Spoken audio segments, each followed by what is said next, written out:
All right, so there's other ways you can look at functions. One way to look at functions is just by making a table. This is, which one was this? F, I guess. G, there we go. So I've got the values in the domain here, and across the way, the corresponding range values. And we said before, you can check if it's a function because the x values aren't repeated. So you only have one place for x of 1 to see where you might go to. There's no other 1 here to say 1 might go somewhere else. So that makes it a function.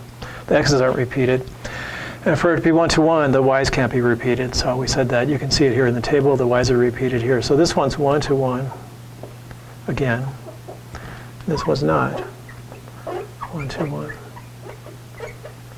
Because we see two y's. So -2 and 9 both have a y that's equal to 7. And all the y's have to be different for all the x's for it to be 1 to 1.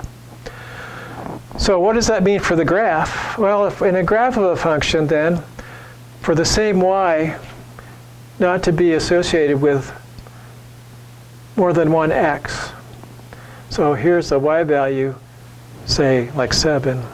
And with two x's, that would give you that y value, because that makes those dots appear at the same height above two different x values.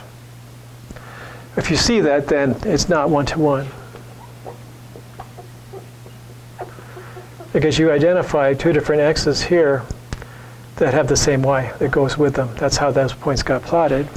On the other hand, over here, if these are the dots of the graph of the function, and you go sliding across here, and I don't see any other points with the same y values,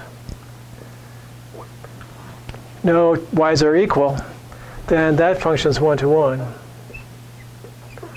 Now ordinarily, graphs aren't just dots. They're more like curves. So let's draw some curvy graphs that you might see.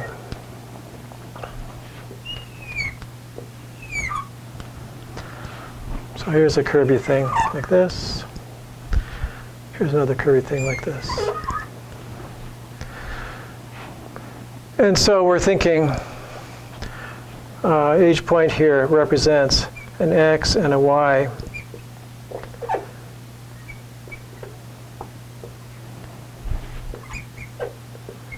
In order to pair x, y. So here's the input value. There's a corresponding output.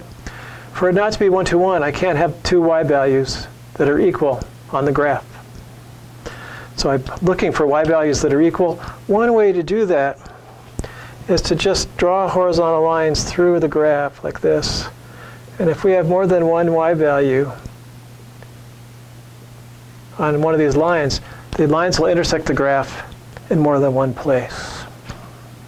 So we say the graph, horizontal lines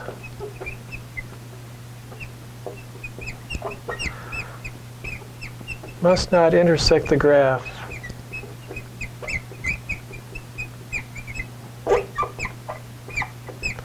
more than once.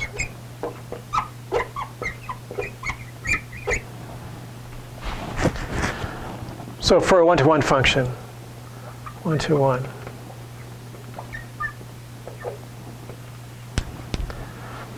So this one here would be 1 to 1. Because all the horizontal lines I can think of, they only hit the graph in one spot. They don't have to hit the graph at all, but if they do hit the graph, they have to hit it just in one spot.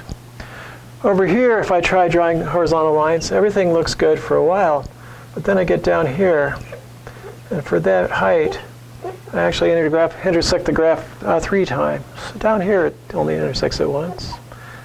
And right here, maybe just once by accident. But for at least one line, this one in particular and other ones, the horizontal lines are intersecting the graph more than one place. So for that line in particular, I can identify 3 different x values on the x-axis that have the same y. So this graph is not a 1 to 1 function.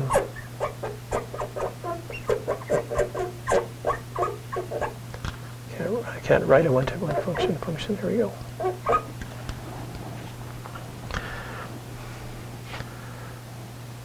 So this process here of drawing horizontal lines, we're going to call that the horizontal line test. I'll write it here somewhere, maybe here.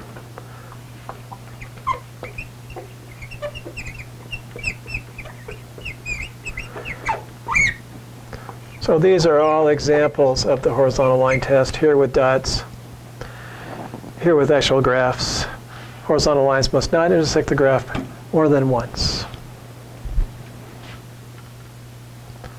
So for f 1 to 1, horizontals must not intersect the graph more than once. Okay, so that's a pretty powerful technique, and it really limits the number of functions that are 1 to 1, and it makes it easy to find out if they are. They more or less, looks like here, they have to just keep going up. If they go up and then come back down, then you have horizontal lines that hit it more than once. So if you see this wiggly type of graph where it goes up and then it comes down, well, when it goes up and comes down, there'll be 2 points with the same y value. So you have 2 separate x's with the same y. And that's enough to make the function not 1 to 1, just identifying one place where that happens. Over here, we couldn't identify any places where that would happen. And if we had a list of all the x's and y's, we could look and see that the y's are repeated when the functions aren't 1 to 1, and the y's are not repeated when the function is 1 to 1. All right, I think we've 1 to 1'd ourselves all the way to 1 to 1 land. Let's see what's coming up next. I had the feeling it's going to be talking about using this 1 to 1 property to create inverse functions, but let's just see.